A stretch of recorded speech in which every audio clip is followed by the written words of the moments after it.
Students, welcome to another video from iCampSA. In this installment, we're gonna be doing 2023 paper 1. The area of focus is still function, and this question paper is from November. It's from KZN. It was a November paper. So we're gonna be doing functions, and those come in question 4 and 5. Without wasting any more time, let's get into it. Okay, so for question 4, the sketch below shows the graphs of f at x is equal to a over x plus q, and from the equation that we are given there, we can tell that okay, here we are dealing with a hyperbola, and then the graph of g at x is equal to negative x minus 2.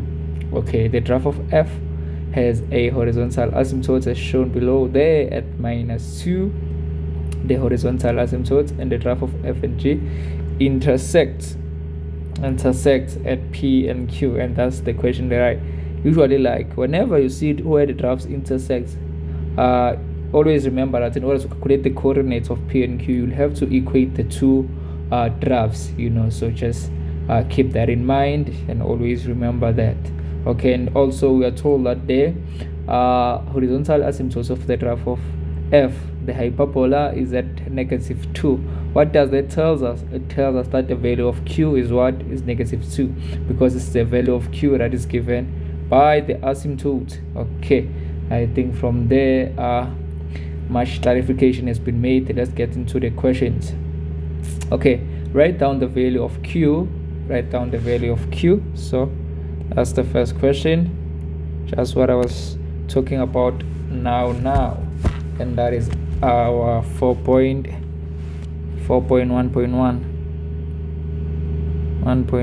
We are also write down the value of q.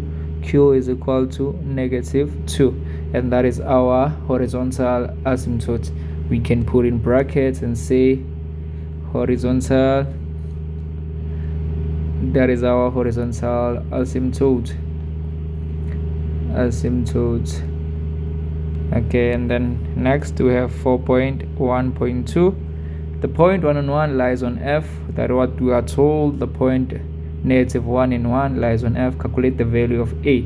The numerator there on the fraction a over x, so we have a point that coordinates of -1 and 1, and we have the value of the asymptote, which is -q. We can in fact now calculate the value of a is equal to a over x plus q. Let's substitute what we have. We have -1 and 1. 1 is our y value, is equal to a over -1 minus 2, which is our q. We put the -2 on the other side. It will be 1 plus 2 is 3 multiplied by -1 is equal to a. Therefore, a is equal to -3. A is equal to -3, and that is correct when we are looking at the quadrants. Our graph is in quadrant 2 and 4, which means that the value of a is in fact supposed to be negative. Okay, and then next we also calculate the coordinates of p and q. What are p and q? P and q are the intercepts. Are the two points where our graphs intersect. And what did I say about those points? I said where the graphs intersect, we must always just equate the two equations, and then we solve for x in order to find the coordinates of p and q. And in this case, we are only asked to write the x coordinates, so it's 4.1.3. For p and q, we have to equate the two functions. We have f at, okay, let me say at p and q, f at x is equal to, what's the other function? I think it's function of g. Yes, is equal to g at x, and then we can go ahead and equate those two. What is the function of f at x? F at x is equal to -3 over x minus 2 is equal to the function of g, which is -x minus 2. minus x minus 2. Okay, we have a negative 2 on the other side, on each side of the equal sign. Therefore the negative 2's will cancel, we'll be left with negative 3 over x is equal to negative x multiplied by negative x on both sides. We'll be left with 3 is equal to x squared. 3 is equal to x squared. And then what do we do next? We introduce a square root on both sides. And remember that when we introduce a square root, we have to put plus and minus, because we're gonna have a positive and a negative root. Therefore x is equal to root 3, or x is equal to negative root 3. Okay, let's see which one falls on the negative side. Is it the one for q, or is it the one for p? Okay, p is on the negative side. Therefore we're gonna say p goes with negative 3. Or let me just write it as follow. xp is equal to negative 3, so negative root 3, and xq is equal to root 3, Okay, and then next we are asked for 4.1.4. the graph of h is obtained by reflecting the f in the y-axis. Write down the equation of h. So we find the graph of h by reflecting the graph of f in the y-axis. Okay, so we also write down the equation of f. And then how do we go about that? First thing first, I start by writing down the equation of f. I think it's f, the graph with that one we were given. So the equation of f, first thing first, f at x is equal to negative 3 over x minus 2. And then we have to now reflect this graph about the y-axis. So when we are reflecting the graph about the y-axis, we have to introduce a negative sign, but it's on the value of x. Therefore h of x is equal to f at negative x. Be careful that the negative is not on the negative f of x, but is directly on x. So we're gonna have negative 3 over negative x over negative x minus 2. Therefore h of x is equal to 3 over x minus 2, and that is your answer for 4.1.4. Okay, and then next let's go to 4.2. Okay, so for 4.2 we are given that the function p at x is equal to b to the power of x. We are seeing x as an exponent.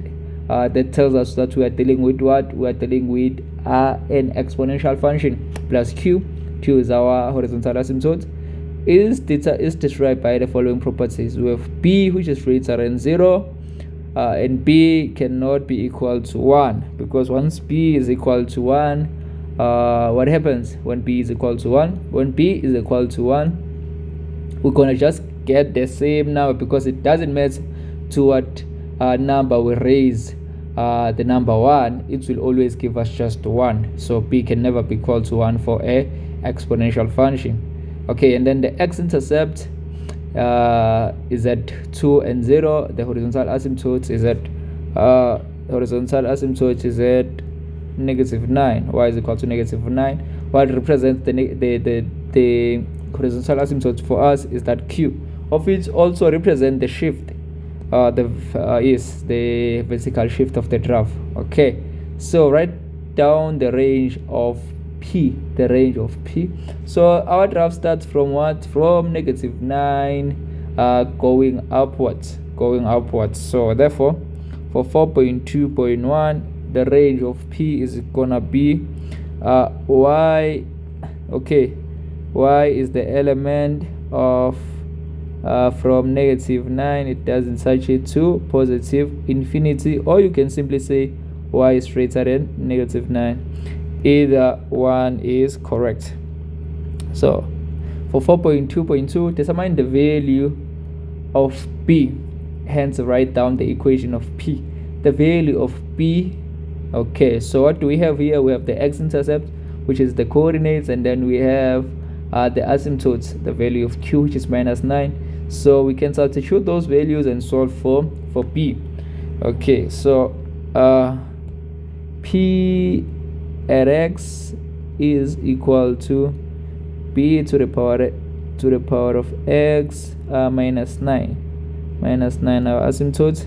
Let's substitute the coordinates, which is 2 and 0, and solve for p. Okay, p at x is 0 is equal to p to the power of 2, yes, minus 9. Put the 9 on the other side, we're gonna have b squared, and then once we are here, we are looking for p, right? So we introduce a square root on both sides, plus or minus. Therefore p is equal to 3, or p is equal to -3. Okay, look what's happened. We have been told strictly that p is greater than what? Is greater than 0. So p cannot be negative. This one is out. Therefore p is what? P is 3. And hence write down the equation of p. Therefore p of x is equal to 3 to the power of x minus 9, and that is the equation of this function that we have here. Okay, and then next, sketch the graph of p. Clearly indicates the intercepts with the axes and the asymptotes. Okay, now we are asked to sketch the function. So this is 4.2.3. Sketch the function. Okay, sketch the function. Let's gonna have 1, 2, 3, and 4. 1, 2, 3, and 4. Okay, for the y values, we're gonna use the intervals of 3. So we're gonna have 3, 6, 9, 3, 6, 9, 12. It's -3, -6, -9, -12. Here is 1, 2, 3, 4, -1, -2, -3, -4, 3, 6, 9, 3, 6, 9.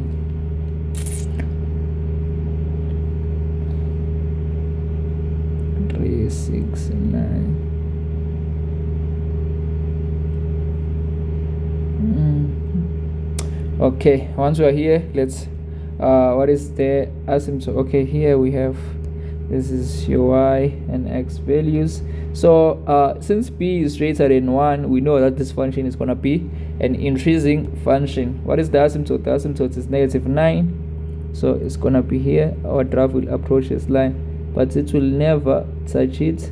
Y is equal to -9. That's the asymptote.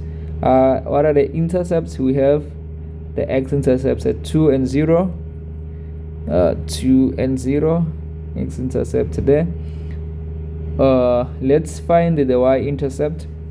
The y-intercept, we let x equal to 0, so y is equal to 3 to the power of 0 minus 9. Therefore we're gonna have y is equal to 3 to the power of 0 is 1, minus 9 is -8. Add -8, so just above 9. Let's put it here. That will be the y-intercept. Okay, then once we have those, we can now sketch our function.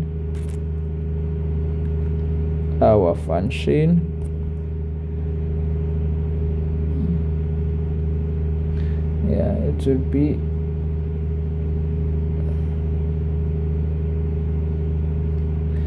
something of that nature.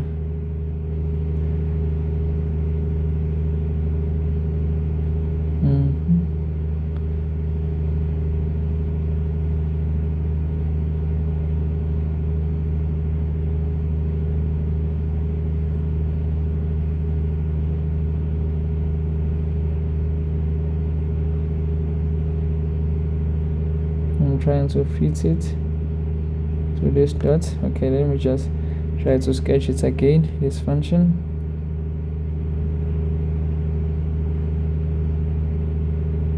Okay, I think that one is better. That one is better. Okay, and then we'll also show the intercepts with the axes. So we have 0 and -8, and then we have 2 and 0. Okay, so that is our function there. It's gonna look like that. Let me see. And the asymptotes, we have shown it as y is equal to -9. That is our asymptote. Okay, that is that for 4.2.3. Let's now go to question 5. Okay, so the diagram shows the graphs of g at x is equal to -x to the power of 2 plus 4. That is a parabola, because we are seeing x squared on the function, which tells us that now we are dealing with a parabola, and the -x squared tells us that the function is going to be facing down, and we have for this function is also a what? A turning point, and it happens to be a maximum value for this function. And then we have the function of f at x is equal to mx plus c. That is a straight line. And then we have a and b, which are the x-intercepts of g and c, okay, of g, of the function of g. And then c is the y-intercept, of which happens to be the turning point as the coordinate of what? 0 and 4, because we know that 4 is the turning point. Graph f passes through a and c. This function, they cut each other at a and c. Therefore, what does that tell us? It tells us that if we were to be asked to find the coordinate of a and c, what do? We equate the functions. Okay, so for 5.1, write down the coordinates of c. C is the turning point. So 5.1, the coordinate of c are gonna be 0 and 4. 0 and 4, those are the coordinates of c. 0 and 4. Next, determine the coordinates of a and b. What are a and b? A and b are the x-intercepts of the function of g, which is -x squared plus 4. So 5.2 is the function of what? Of g. G at x is equal to, let me say, for x intercepts, we let y equal to 0. That's what we do when we are asked to calculate the x-intercept or the y-intercept. Plus 4. Okay, so we let y equal to 0. 0 is equal to -x squared plus 4. We put the 4 on the other side. We're going to have -4 is equal to -x squared divided by negative on both sides. Therefore, we're going to have x squared is equal to, let's write it below here, x squared is equal to 4. And then to solve for x, we have to introduce the square roots on both sides, positive and the negative square root. Therefore, we're going to have x is equal to 2, or x is equal to -2. Okay, and then let's go ahead and see which one goes with the negative and which one goes with the positive. So we have a and b. A is to the left of the y-axis, therefore it goes with the negative. So we're going to have -2 and 0. And then we have b, which is 2 and 0. B is 2 and 0. Okay, and then next we now have the coordinate of a, which is -2 and 0. Coordinates of b, which is 2 and 0. Okay, so next we're asked to determine the values of m and c. Now we are working with the straight line function. The m, the coefficient of x, is what? Is the gradient. And then in order to calculate m, we have to use the gradient formula. So this is 5.3. The gradient formula is the difference of the heights over the difference of the run. So m is equal to difference of the height is y2 minus y1 over the difference of the run x2 minus x1. Let's take C as our coordinate 2, so we have 4 minus 0. 4, remember that the 0 I'm talking about is the 0 from the A coordinates is this 0, not this 0 here, don't get that confused. So we have 4 minus 0 over x2, what is the x coordinate of y is 0 minus, so it's 0 minus the x coordinate of A is minus 2, so it's negative 2. This is gonna be 4 minus 0 is what is, it's just 4 over negative minus negative is 2. This is gonna be 2. Therefore the value of m is equal to 2. Once we have m and we have these two coordinates A and C, which lies on the straight line function, we can calculate the value of C. What is the formula we're given? F at x is equal to mx plus c. We know that since f at x is equal to mx plus c, let's substitute the value of A, sorry, of m. Therefore f at x is equal to 2x plus c. Okay, let's take either one of the coordinates because they both lie on the function. Let's take negative 2 and 0 and substitute it in the place of y and x. Negative 2 plus c. Therefore c is equal to negative 2 times 2 is negative 4. Put it on the other side, it's going to be a positive 4. Therefore the equation of the straight line is equal to what? 2x plus 4. 2x plus 4. 2x plus 4. And remember that 4 there, another thing I forgot to mention is that the c on a straight line function is also the y-intercept. So we could have just read it from that value of the turning point. But either way is correct. Okay, and then for 5.4, how should G be transformed so that the new graph will have a y-intercept of negative 2, the y-intercept of negative 2,